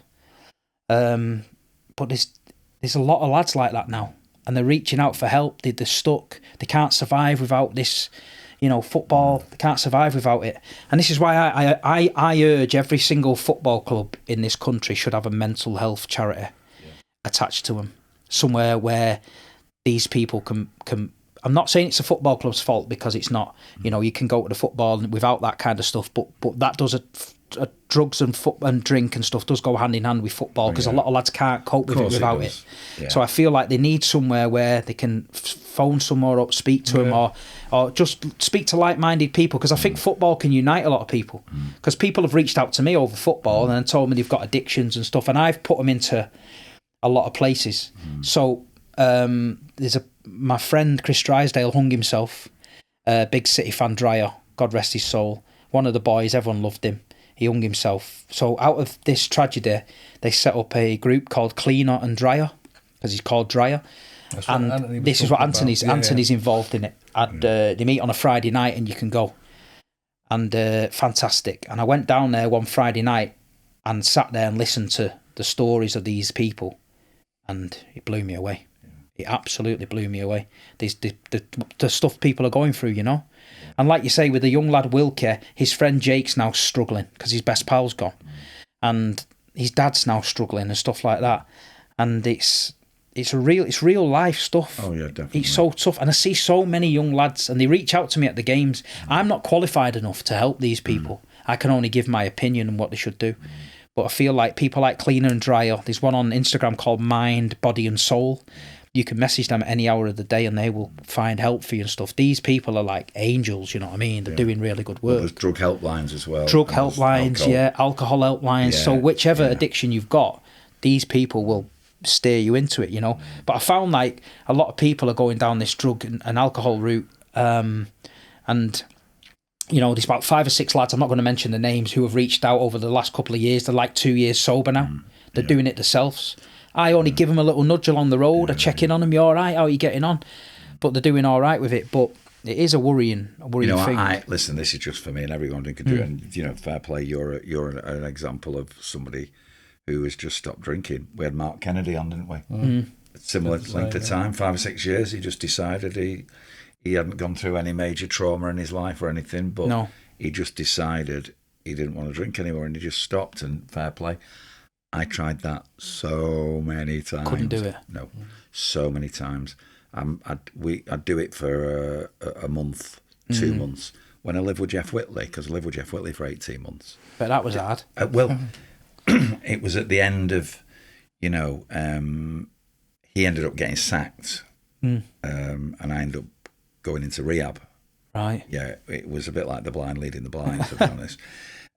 Some people would say, you know, that, I took Jeff down, and some people would say Jeff took me down. We just took each other down, you know. Yeah, I think, but fair play to Jeff, you know, he's sorted his shit out and he works for the PFA now. But I did 6 months when I lived with him. I did about 6 months. I call it white knuckling. Yeah. You know, you seem to have obviously dealt with it well. I just couldn't. I was holding on, and I started replacing it with other things, you know. So I can't drink, so I'll just have some ecstasy. Yeah. Yeah. And by the end of my 7 months off the booze, I was sticking a grams with the coke up my nose a week. But no, I thought I was doing well. Yeah. I was even going to the odd AA meeting, saying how well I was doing. I was like, anyway, I forgot about drinking after 3 months, you know. Yeah, absolutely off my fucking nuts, you know. But it was only for me, and listen, we're all different human beings. But I think probably the same with you, wasn't it? You tried a lot of times, didn't you? Yeah, I think I got to my lowest. I think with everything going on, and I wouldn't have been able to do it on my own, I don't think. Yeah. But it's remarkable that you did, and I think what's even more remarkable and inspiring is that you're prepared to help others. Yeah. I think people look at you and you inspire me. I love listening to you talk with the passion you talk about, the sense you talk about, but it's real. Yeah. I think that's really important when when you're helping people, when you can look at someone and go, do you know not what? A lot of people know that about the violence and stuff and things like. And I'm not and I don't want people to think, he's a thug. He's not. I'm not. I was a young, impressionable lad, and I got carried away with something that was around something I loved. Do you know what I mean? I could have either gone one way or the other, and I didn't go down the drug route or the music route or that. I went down that route just because I did feel like my dad was working all the time. He didn't come to the game with me. Do you know what I mean? He's building businesses. He's trying to do better for himself. So I was wandering around with these lads from all parts of Manchester who were like brothers, doing whatever we wanted to do. You know what I mean?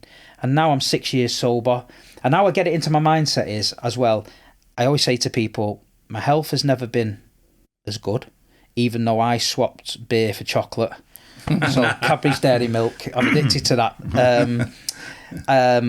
My work life has never been as good. My family life has never been as good. My relationship with my children and my family has never been as good. And it keeps you sharp as well when you're going to work every morning. I feel like I was wasting it. So I'd be on the beer at weekend. I'd get to work Monday and I'd be a bit pissed and I'd think, fuck, I can't be arsed today. I'll get a couple of bacon butties and just hide. And then Tuesday, I think, I feel a bit better than yesterday, but I'm not quite there, so I'll do a little bit. Wednesday, I think, yep, brilliant, I'm on it, I do a bit. Thursday, I do a bit. Friday, I'm back on the piss. Saturday, I'm on the piss. Sunday, I'm on the piss. Monday, so when you actually look at the productivity you're doing in the week, you're not even doing anything. So I was just scratching the surface of all the businesses I had, but I wasn't really doing anything. And I came away from the beer, I got involved in the clothing, and that's when I sold that chunk of the business for a big amount of money. But I wouldn't have been able to do that if I was still pissed. Because what I found was happening is I was going to these meetings, business meetings, etc., etc. I was giving off a different energy. So there was people in the room who were very successful who were looking at me, and they were offering me opportunities and speaking to me about things and opening doors, which them doors would never have opened if I was pissed. Because if I'm pissed, I'm stood in the corner, I'm half asleep because I can't handle my beer, and they're thinking, he's a dickin'. And like £500,000 could just walk past me. Because they're not speaking to me. I'm asleep at the bar. But then when I'm floating around and I've got a bit of something about me and I'm having a bit of chat about football or I'm talking about business and that, they're thinking, this kid's all right. Oh, what do you mean? You don't drink? No?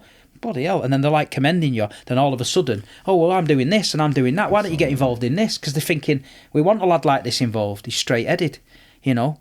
You know yourself in business, you can get involved with people, but if they've got an addiction, it's the worst thing you can do. Very dangerous. You can lose everything. Oh, yeah, absolutely. You know, so that part of everything has been going well, you know. If you're in business with a cocaine addict, you can be the sharpest, brightest guy in the world, but you will probably lose your money. 100%. Because it will fucking disappear, you know. And that's just how it is, isn't it? It's just how it is. And and then like you say, it's and this YouTube thing now. Obviously, I do the Big Six show, which is big Premier League show. It's on twice a week. I'm the Manchester City rep on there. Right, yeah. I've done Sky Sports. I've worked for Manchester City. I've been on the pitch at the Etihad. I've been on the pitch at Old Trafford. I've been in Matchday Live. I've lived the dream. For me, as a Manchester City supporter, it's unbelievable. It'd be quite interesting, wouldn't it? It'd be quite interesting if we went to a City game and we were walking down. He'd probably be more famous than you now. Yeah, 100%. I love listening to him, just the way he speaks, and it's an unbelievable success story. Like the businesses, I want to take you back to Istanbul. So as a fan, right, and I know there's lots of fans out there from other clubs. Is this where you messed up in Istanbul? No, I was in Porto. Porto, right, but Istanbul, right? So and a lot of fans won't be able to relate to this because they wouldn't have gone through with a club that went through what we did. What was that like? Like, so from your dad taking to your first game, all the crap that you've seen, that I've given you as well, and the team of my era, to winning the bloody treble. You must have shed a tear. Was that emotional that night for you? Yeah. Because people won't understand that, will they? People that don't go to all the games, people that have only seen success won't understand that journey. So that season, obviously, we signed a Big Earl. Yeah. And we played Arsenal at the Emirates, Jack Grealish. We're in a title race with Arsenal. That's when I came out the ground and did the famous quote, there's blood in the water, there's a big blue shark behind you, etc. We go to Forest the week after, 1-1, driving home from Forest, and I'm thinking, something not right. It's just not fucking right. We're huffing and puffing, we're just throwing it away. Obviously, Pep changes the system and we go on this incredible run. So the most nervous was the derby. Manchester United, FA Cup final. Yeah. A week before the Champions League final. Now I'm thinking in my head, typical City. Every time we do something, they do something. They've got the ultimate chance to beat us in the FA Cup final and stand there and go, you never win the fucking treble, right? So I'm thinking that, me. Yeah. And I'm going down there, and it makes me physically ill. I'm in the green man, and people are coming up. Hey, Steve, can we have a picture? Da, da, da, da, da. And sometimes you don't want to talk to people. You just want to get it in your head. You know what I mean? And I'm fucking nervous. I'm thinking United, horrible. I'm coming down Wembley way, I'm getting shit. So they've seen me, haven't they? You fucking blew this and you blew that, but my mates are on them. You what? And it's all going off and all that. Gets in the ground, Gundogan 12 seconds. Fucking hell, it was like taking a magic pill because it's calmed me right down. We win that, right? We're celebrating. Didn't even have time, though, to contemplate that we just beat Man United and we've won the FA Cup. One asked about that. It was Monday morning, flying to Istanbul for the Champions League final, and we could win a treble. This is the holy grail in Manchester, by the way, that we were told you'll never win the treble like Phil and Gary Neville. That's what we were told, yeah? And I'm thinking, fucking hell, this is mad. This is it.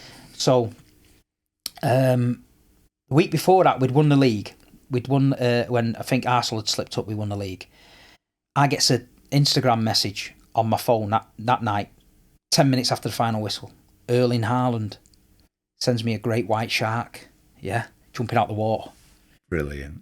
So I'm like, fucking hell, mate. So I'm like, fucking I love you, Earl, and all that, you know what I mean? He's the best striker in the world. Just sent me a DM of a shark because I said something fucking daft at Arsenal. Uh-huh. He says that, blah, blah, great. Imagine that kid that you were brought up with. Oh, it's unreal. It's unbelievable. So we're in Istanbul, Navidad Street, night before. Unbelievable scenes. One of the craziest places I've ever been in my life. Like, everyone's happy. Everyone wants a picture. Everyone wants a Steve, we're going to do it. And all the old boys are there. We're fucking doing it tomorrow. Fucking all this, what we've been through and all that. That night was epic. That night, Erling Haaland sent me another message. And it said, do you know why I signed for this club, Steve? So I said, no.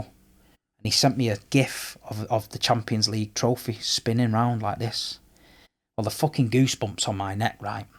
So I'm showing all the boys and everyone's just like, fucking hell.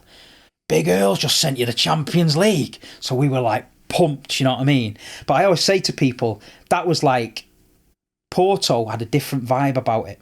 I don't think we were ready as a team. I don't think we were ready as a club. It didn't feel right. COVID and not many fans, it didn't feel right. This felt like, we've done Man United. We're in Istanbul. There's thousands of blues hanging out of fucking bedroom windows and all sorts. The army's at the gates here. And we're having it, yeah? Then City had asked me to do the fan zone on the day of the match. Cool. So I've gone in the fan zone. Andy Morrison's on. And me. And I remember coming onto the stage. Fucking hell, I thought it was on Glastonbury. I looked out like as far as the eye could see, just City everywhere, yeah? Brilliant. And I'm like, shit, what do I say? These lot like might think I'm a knobhead. What's that knobhead doing on there? But when I come out on the stage, they were all, go on, Steve, and all that, come on, give it, and all that. And then they said, have you got a message for Manchester? We're going back to the warehouse project. And I'd said something like, it was some fucking Braveheart speech, like my mate had sent it me. It was something like, we're out here in Istanbul, you're there in Manchester, but you've got the spirit, we've got the spirit of Manchester with us today. We're coming home with a fucking European Cup. And my mate was like, wait, he said everyone went mad, we're going crazy like Braveheart. And then obviously we went in and we'd done it. And there's a video somebody filmed of me and the singing We Are the Champions Queen.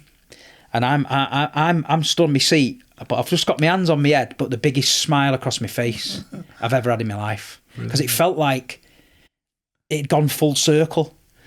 It felt like I've gone from that team where everyone ridiculed you at school, City is shit, you'll never win nothing, blah de blah, you'll never win the treble, you'll never do that, you'll never do this. To go in and win the treble and beating them on the way to win the treble doesn't get any better than that. Yeah. And I just stood there and I thought, yeah, this is it. It's peaked. Don't get any better than that. I took my uncle with me who took us all around the divisions in his little van, his little rascal van. Never asked for a penny, didn't, just loved City, load of screaming kids, fucking whinging kids in the car, took us all over the place, took us to Crystal Palace one year. He said, you can't go in the ground, mate, you got to stay with your minibus. All those kids went in, he drove 6-7 hours to Palace. He stayed in the car park, listened to it on Piccadilly Gold. He came with me, I'd look down, he's crying his fucking eyes out, then I'm crying my eyes out. I've got hold of him, he's got hold of me, you know, and it was just unreal. It'd all been worth it all them years. It's unbelievable. You know what, I got Steve? goosebumps when you was it was unreal. You know what? I'm not actually thinking of the club's success there. I was actually thinking of yours. No, it was brilliant. You know, and from where you've, just thinking from your humble roots, and there you are. Like my granddad, God bless his soul, he amazing. Big City fan. Always used to criticise City though. Fucking donkey him. Sean Goater, donkey. Dickov, donkey. Kevin Horlock, shit. He's a pillock. He used to say he's a pillock. But he loved them deep down. You know what he's like, old school. He used to say to me, he used to sing that song on karaoke, The Impossible Dream, yeah? And every time that song played, it used to make me cry because I thought of my granddad. I used to cry all the time. In the car, I'd get choked up with tears coming down my face because I used to remember him singing it. And he used to say to me, it'd be the impossible dream if City won that European Cup. And when we won it, I went, oh, I got a tattoo. I've got it on the back of my leg. I've got the European Cup and it says the impossible dream underneath. Brilliant. And that's a tribute to my granddad telling me that's that. And when I got back to my hotel in Istanbul, I got in the room, I lay on the bed, had the biggest smile on my face. I put the impossible dream on, right? Because I was thinking about my granddad. I didn't cry. Just smiled and laughed. First time ever. Now, I listen to that song in the car every day now. Doesn't make me cry, just makes me smile. But before that, made me cry. Yeah. And it was like it went full circle. And one of my pals, when United won the treble, he bought a European Cup, a steel one. He had it in his house for years. And every time I used to come in, he'd go, you can't fucking touch that until you've won it. Yeah. The next night, I've gone on eBay. There's a European Cup stainless steel, $2,000 replica. I bought it. I've got it in my house now. Yeah. And all the people take the piss out of me. Look at this grown man with his metal European Cup. Yeah. I don't give a fuck. That European Cup means more to me because I sit in my man cave. I've got the European Cup there. I've got all my ticket stubs from every game I went to. Went to 63 of 68. Saudi Arabia, Greece, Athens, everywhere I went. And I look at it and I took it to my granddad's grave and I put it on top of his gravestone. And I'll send you the picture. You can put it in the pod. And I took a picture and I said to him, Stan he was called. I said, Stan, we've done it. The impossible dream. And I thought, don't get better than that. So they can slag me off for me little tin European Cup. Mate, I could listen. I think it's absolutely. But my daughter, at 7-year-old, she plays with it and runs around with it like fucking Rodri. So no, it's good. But no, it was a complete full circle moment for a lot of City fans. There's a lot of guys older than me as well. Coming out the ground, there's a guy called Barry Foy, biggest City fan I know. Barry, he's in a wheelchair now. Seeing him coming out the ground. I've known Barry all my life. I've been all over the world. All the older boys used to take me under the wing. So when I was being an idiot on the piss, I'd get a clip round the ear, oh, you're being a fucking nuisance, go to bed. But I respected them all because they taught me about Manchester City Football Club, what it meant to be a City fan. Because they've been through the hard yards, harder than me. They taught me about, don't be fucking, arrogant and cocky. With Manchester City, we're not like that. We're humble. This is our club. We're humorous. We do this, we do that. We do it a different way. I come out the ground, I seen him in his wheelchair and I ran over to him and I fucking grabbed him. I went, fucking hell, Baz, we've done it, haven't we, mate? We've done it. And he always grabbed me and I had a good moment with him and I thought, nah, these are the people that deserve it as well. These are. You'd have missed the bananas, would you? Did you miss the bananas? I was back end of the bananas. Right, yeah. So like I say, but it was a great moment. And like you say, for us City fans who've been there, there's no story better than ours. Yeah. And they can say what they want about it. There's no story better than ours because we stuck with the players. We stuck through thick and thin. It could have gone left. It could have gone right. We won the lottery with Sheikh Mansour. God bless him. I always say that. Thank you for what he's done for us and that. But this football club's more than Sheikh Mansour. It's more than Erling Haaland. It's more than that. It's ingrained in the people of Manchester, generations. We've all got our dads and granddads who took us there. And City was a laughingstock once, but they're fucking not a laughingstock now. They're a serious football club. And like you say, these Arsenals and people like that, they can say what they want. They're still dining out on an invincible trophy with Mark Overmars and Dennis Bergkamp. Since they've done that, we've won the Premier League how many times? How many is it? We've got Centurions at 100 points. It's never been done in English football history. Alex Ferguson says no one will ever win every trophy in England. It's impossible. We won that. They won 3 in a row. You'll never win 3 in a row. We won 4 in a row. We won the European Cup. You'll never win it. We won it. And we won the treble. But we didn't really win the treble. We won 5. We won the Super Cup and the World Club Cup. They didn't. They got beat in theirs. So this football club that's plastic, it's a laughing stock. You got no history. Our history now that we've created in the last 10 years blows away history of many of these established clubs. I love what you say as well. And again, just listening to that, it's unbelievable. When people say, obviously, they say the empty had no history, no this, no that, and obviously now they can't really say that because you put them right so often, and now they're all jumping on this 115 charges and all that. And the one thing I loved about when it was on a TikTok or something, I see you replied to it. You went, look, take away the trophies. I don't care. Take them away. I've lived it. I've lived it. What can you? There's no argument back to that. Do you know what I mean? You know, Batman in his Batcave, he goes to the wall, he presses a button and it opens, and he's got his bat suit. I've got one of them in my house. When I press the wall, a Kappa tracksuit is in there. I'm fucking ready for it again, Kev. I'll go from the bottom to the top again. I'm ready for the journey. I've got a Kappa tracksuit ready to go. You know what I mean? I'll do it. Let's get the bananas out. Let's go. Let's get back to Macclesfield. Get someone on the pitch with Frank Sidebottom's head running round. Let's do it. You know, we're ready for it. That's what we are. We're City fans, and like you say, it's my life. It's my family's life, and like you say, the memories that I've had with the football club, with Kev, Sean Goater, all the boys, I just wouldn't swap it for the world, man. How old are you now, Steve? I'm 44.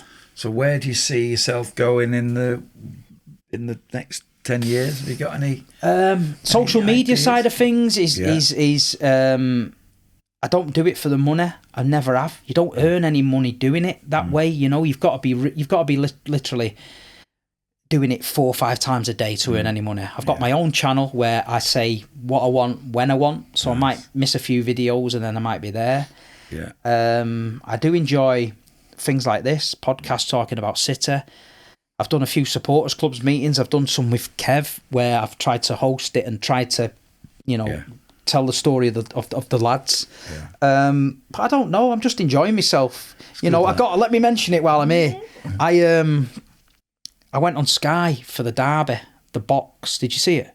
I didn't see it, no. So they've got this thing called the box. So it's a social experiment. Oh, I think I did. Where you don't find the result out. You don't watch the game. Sorry. So it's a social experiment. 3 Man City fans, 3 United fans trapped in a box. The game kicks off and all they show you is still images, right? So it's not my cup of tea, that. I'm not doing that. So my son says, you won't be able to do that, Dad. Fucking no way would you be able to go in there with 3 United fans and not watch that game. I said I would. I'd do it. No, anyway. They phoned me up, made me an offer, and it wasn't about the money. I just didn't really want to do it. And then they started mithering me. Michael McIntyre, the comedian, he's running it. He rings me up and he says, name your price, Steve, see what you do. So I said, I've got 2 season tickets, pay for them, and I'll do it. Anyway, they did. So I drove down London on the Friday night. I went in the box. Horrible thing. First still image is Harry Maguire in the air, heading it right in front of the net. So they're thinking it's a goal. I'm thinking Donnarumma's tips it over the bar. So then the next one is United are breaking on us. There's 4 against 4. Rico Lewis is over there, skidded that way. O'Reilly's that way. Someone's that way. And I'm thinking, fucking hell, that doesn't look good. Looks like they've got us here on the break. Then the next one after that's the Doku, the Dallo on Doku. The still image on his knee. So I'm thinking, he's off. Dead out of 10 men. So my head's gone here. We're either 2-0 down and we've got 10 men, or they haven't scored, it's 0-0 and we got 10 men and all that. Anyway, long story short, this goes on through the thing. It's torture. We get to the end and Roy Keane comes on the fucking screen of all people with Micah Richards. The result in the derby today was 2-0 to Manchester United. And I'm thinking, fucking hell. Anyway, they're all jumping around and all that. I've come out of there and I've watched the highlights at Sky Studio. I was quite happy after it because it should have been 5-0, you know what I mean? United battered us, to be fair. And then I went home and I got the 5 a.m. flight to Bodo Glimt. Next morning, Big Steve's a sellout. I can't believe Big Steve sold his soul to Sky. This, that, and that. And I'm thinking, are these people crazy? The amount of games and time and things I've been to this football club for years and years, and because I've gone on Sky and earned a few quid for myself, I'm a traitor. Yeah. You know what I mean? This is the modern day world. So they're not taking into advantage of where he goes and what he does and all that. Sheep, Steve, you know what I mean? I'm like this. I'm like this. I can't believe it. But anyway, what I've done with the money, we played Newcastle last week in the Carabao Cup thing. I got an executive box at City and I took 10 of my pals on my treat. 10 fucking lunatics, all pissed up, free food. But that's what Gary Neville's Sky Money paid for that. So all these people out there, they go, he sold his soul. I didn't. I tried something, a social experiment, because part of me was a bit intrigued. Oh, of course. I'd never ever do it again because it was torture. And the club benefited it in the end anyway. They got the money out of it. But yeah, it was a mad. So I won't say I'm up to trying new things, but I'm not. I've turned down so much stuff, because it's just not quite right for me, or not because I care what anyone thinks, just because it's just not me, But I enjoy the city stuff. I enjoy representing the fans. I enjoy giving it a bit of shit, a bit of banter. I'd like to go on. I like to be outnumbered. We went to. I had to do a show called Back Your Chat. So you go to London. They set up a table in the middle of London in Shoreditch High Street, and then you roll a banner out with a question on it, and anyone can debate you on it. Yeah.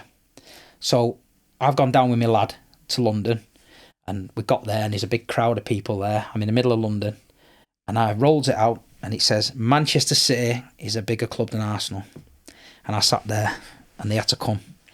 And I absolutely destroyed every single person that came to that table. How long did that go on for? Hours. My son thought we were fighting here, Dad. He said, Dad, but I have to be aggressive. Otherwise, I show any weakness to them, they're going to kill me, aren't they? I'm in London. I murdered them alive, right? You go on the Big Six show, on the Big Six channel, it's called Back Your Chat, Man City, Steve in Shoreditch. Watch it. And I love that. I like to be on the back foot. Do you know what I mean? I like to be on the back foot. And I control them at the best of times, me. And I can also get under people's skin if I need to, United fans have had a bit of it off me and stuff like that. But I feel like I'm doing my job. I'm a City fan, and I want to represent the City fans with a bit of humour, a bit of banter, and keep doing that. You know what I mean? There's no malicious in it. I respect teams when they win. And a lot of Man United supporters, I give them shit.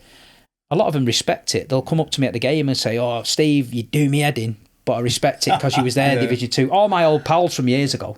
As soon as we won the Champions League that night, fair play, my phone went off the scale. Must be 20, 30 Reds who have been Reds all my life said to me, "Well done, Steve. You have a good night tonight, mate." He said, "Because you had to put up with some shit when we were in school and that." And I respect that, And I'd do the same. I do the same. I've got some good Reds out there who you got to respect it. It's football. Yeah. And like you said before about mellowing out, I'm mellow now. Yeah. I'm mellow now. I love the club with a passion, and sometimes people say, "Oh, he's very aggressive." I'm not aggressive. Passionate. Passionate.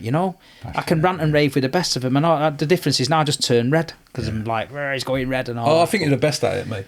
Like you speak for the fans, and most people can't get it across like you do. Like you say, you can hit them with facts. You've got the history where you've lived through it, and you can get under people's skin. You can drop little things in that annoy people. Mate, I think you're brilliant at it. You're good at what you do, mate. I try to be. But like you say, not all the time your face fits. The modern day media and stuff, you're never going to get a big gig because, you just... Too honest. Yeah, you're a bit honest, and you're a bit of a liability, aren't you? Really, you know what I mean. You could come up with something at any time. They can't control you. You know. We don't have to worry about being PC, do we? No, it's you just got to be right, and like you say. But I've worked for the football club. I've worked for a football club. I'm lucky enough to have some players sometimes reach out. I've spoke to some players. Some players know who I am. I'm so grateful for that. But I went to. I would think all the players know who you are, Steve. Well, I hope so. But not all of the players can take criticism sometimes. Yeah. My job as a City fan is to be honest. So even though I have a small relationship with a player, or I talk to a player, doesn't mean that I shouldn't be able to say if that player's playing bad or if he's not been up to it. I should be. Some players don't like that. Yeah. I've had players unfollow me because they maybe don't like what I say. But I'll never throw any of my players under the bus. I'm not that guy. But I will turn around and say, "Oh, he made a mistake today. I don't feel like he's a fullback. He should be a midfielder." And that's my opinion because I'm like that. Absolutely. But you're saying you've got like relationships with current players, and did you say about Erling Haaland? Like if he has a bad game, you would message him. And no, I just say to he was off it today. Yeah, I'll say to him like. We played a game. I don't think like he would mind me saying it, but I messaged him and said, "Look, I think we played Brighton this season," and I messaged him and I said, "What's going on, Earl? It doesn't look fucking good. This, You know what I mean? It's this, the other. Didn't expect he was going to get back to me. I thought he'd probably like it or send me a smiley face or something.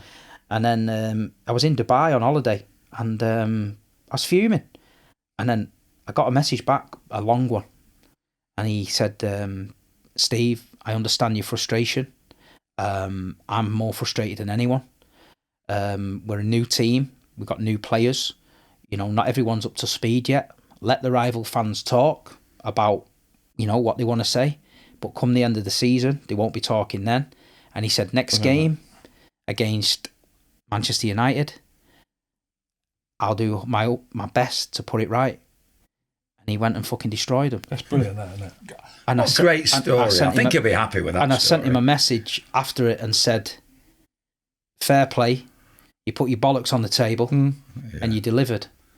And he sent me a strong arm, like a Viking arm. Because he gets it. Yeah. He gets it. He's a superstar, but City's in him. Yeah. He gets it from his old fella and that. You know, the pictures of him watching the game, the cup final against Sunderland and that of his City hat on. He gets it. And like you say, you know, he's a superstar. And a few weeks ago, he sent me a message saying, I've got a gift for you. Would you accept it? I said, yeah. He said, can I have your home address? I said, yeah. He said, there'll be a car at your house in 45 minutes. This is for you. You can do what you want with it, but it's for you. I said, okay, thank you. A guy turned up at my house. I wasn't in. He dropped 4 boxes. I got home. I opened it. He'd sent me his shirt. He'd scored 2 in against Everton. He'd put 2 Big Steve. Thanks for the support, Erling Haaland. He sent me another signed shirt, a Norway shirt, and he must have sent me £10,000 worth of Nike stuff. Like, he sent me Dortmund training kit. He sent me City training kit. He's moving house, right? So he's thought, where can I go with this? Who would appreciate it? So he sent it me. So I sold bits of it online, and we raised about £3,000 for the food bank at City, for the CAD mental health we talked about before, the 1894 group that does the banners. We raised money for them. There was a guy that passed away, Guy Bradshaw. We sent his mum and dad's the GoFundMe some money. So what he did was fantastic, and we did a raffle for the shirts and stuff like that, and it was fantastic. And like you say, for him to do that, I thought was brilliant, you know. And you don't like publicising it because you don't know if he wants that publicity. But I'm just going to say off the record that for me, I thought that was fantastic. Yeah, you don't see that. You don't never hear that. He could have just gone, anyone want that? Yeah, Does anyone want that? But he thought about it. Yeah. He's nice. paid people to come to my house and drop the gear off. That's good. And so I sent him all the receipts. Thank you, Earl. These are who's benefited from it, and we really appreciate it. And that's why I say he just gets it. You know, and if you know, it's just the food bank, we're grateful. You know, City in the community and all that, we're grateful. Fantastic. So he's good like that. But he's just, no, it's mad. And like I say, that stemmed from a shark emoji to, you know, the odd thing like that. But some of the players are great like that. You know, they're fantastic. And the fact that I can have that little bit of connection with him, I really appreciate it. And I don't overstep the boundaries, you know what I mean? He's not one of these like, oh, fucking hell, I've got Haaland, so I'm either him. We don't, you know. It's unbelievable, isn't it? Because you can't, like back in the day, you could get close to the players. You could, from walking from the car park to main road, you walk past. You don't get near them now, do you? So to have that interaction and friendship, very rare. Well, we won the treble. I stayed the day or 2 days after in Istanbul, whenever it was. Then they had the parade. We landed in London, and I said, I've got to get back for the parade. I got back, 15 minutes of the parade left in Manchester, so I speed back from London in the car, got to the city centre, I still had my shorts on. I've just gone round, I've seen the last bit of the parade. And then I had an invite to the staff party. They had a staff party at the warehouse project. And I went there, and I walked in, I was knackered. I walked in, and the people I've worked with and that were there. And I felt a bit out of place. Like, people were going, what's he doing here? You know what I mean? Who's he? You think he is and all that. But I felt a bit out of place. And then I got a message off Brandon, the kit man. And he said, where are you? I said, I'm in the staff bit. He said, you need to come in the players bit. And I was like, oh, fuck, I'm going to... He went, no, they want you to come in the players bit. Come in the players bit. Okay. Anyway, they came through, got me. I've walked in. First person I've seen's Erling Haaland in fucking gold Dolce & Gabbana pyjamas with fucking treble medals round his neck, yeah? So I'm like, straight onto a girl, how you doing? Fucking hell. Then Jack Grealish, he's messing about, you know what I mean? He's licking my face and all sorts. And then Kyle Walker and Jack's got grip of me, haven't they? Do the turkey. I went, what the fuck's a turkey? Do the turkey. So they've got a bottle of Grey Goose, yeah? I don't drink, by the way, do I, yeah? And Jack Grealish has got my neck and he's going... and they're trying to tip this bottle of Grey Goose down my throat, and I'm like, I don't drink and all that, mate. But the pair of them are dead good-natured and all that. Foden, he's walking round like a treble winner. He's come over, Big Steve and all that. Gundogan knew who I was. They all know who you are. Pep sat there eating chips. Oh, quality. Just fucking cool as anything. De Bruyne's bopping about. I've got my pictures with them all. Brilliant. The Treble's there. The European Cup's getting passed about. And I'm like, this just don't fucking happen to me, this. Pinch yourself. Don't happen to me. And I thought, milk security kept going, excuse me, mate, have you got a band to be in here? And I'm going, yeah, gold one there. Look. Leave me alone, you. I'm living the dream. That guy, Troy, whatever he's called, who does he's like a comedian. Oh, the greeter. Yeah, him. He's there. Yeah. So he's funny, innit? And I'm like, fucking hell, that was funny when he called Ireland a Nordic meat shield. So he's there. And everyone's just having a party. Diaz is enjoying himself. The boys are enjoying. They've won the treble, man. And I'm like... And you're in amongst it. I'm just there. What a great I'm just there. Me and Edison's had a moment. He's come over, no top on, bladdered, bottle of Grey Goose, telling me a sob story about no one in Brazil believed he'd win the treble or the European Cup and all that. Fantastic. You know, we had a great time. And like I say, I left that party at 6 a.m. in the morning. I come out the back door, sober. All the paparazzi was there. Fantastic. And I'm thinking, you don't take a picture of me, mate. I'm fuck all. I said, yeah, all the boys have gone home. They're all getting bundled into vans and sent home. But no, and then I woke up the next morning, I have videos of the treble, me and Jack, all sorts going on and that. And like I say, that's for me, that's enough. Brilliant. I got to celebrate the treble with the players. And like you say, it was fantastic. And I'm privileged for it. And if I never work for Manchester City Football Club again, I don't care. I've done everything I need to do. Brilliant. I'm a fan. I'll be there week in, week out. I'll always back the club the best I can. I'm carrying on this no drinking. I'm not tempted by it anymore. I think I'm over that now, you know what I mean? So I think that side of it's good. But no, always approachable, always try and help anyone. People reach out. Steve, where did they train? Here they train. Steve, my missus says to me, you can't reply to all the messages every day. You can't, but I have to because I'm just a normal guy. So if I can make someone's day by telling them what pub to go in before the game, what pub can we go to, Steve, where we get the full experience of the Man City fans? Mary D's back room. Get a message on the Monday. Fucking hell, Steve. That Mary D's is some boozer, innit? I couldn't believe it. I was in the back room and everyone was cheering. But if he wouldn't have known that, he's floating around the ground with an half and half scarf on. He's not getting the benefit, you know. Brilliant. So trying to do that, obviously trying to encourage more people to support Manchester City and stuff like that, he's good, and that's what I just want to do. And on top of it all, that whole experience, incredible story. If the 115 charges get charged against the club, you've got your Kappa tracksuit ready to do it all again. And an inflatable banana. And unfortunately, we've actually come to the end of the time, Steve, but I've got to tell you, it's been an absolute joy. It's been great to get to know the man. I've enjoyed it. I want to say what a genuine, proper fella you are. Tried to be honest and open. Not mentioned a lot of that to people before, but obviously with you guys, it's a podcast I wanted to do. Obviously, I've known Kev a while. First time I'm meeting you, Woody. I think I've come across you at Main Road. I've definitely have. But no, I enjoyed it, lads. Yeah, and like you say, keep doing what you're doing. It's been great. And Steve. I hope the City fans back you, because some of the guests you've had on have been brilliant. Oh, thank you. You know, and it's a side of the club that a lot of people are interested in. Yeah. It's not always been champagne and rainbows, has it? No. But thanks, Steve. No problem. I wish you all the best for the future. I'm sure we'll. Thank you. I'm sure we'll be speaking in the future. So, have you anything to say to our viewers? No, thank you, Steve. Appreciate that. I knew it'd be a good one. Hopefully, the listeners have obviously enjoyed all the stories and probably a little bit jealous of you, mate, with that.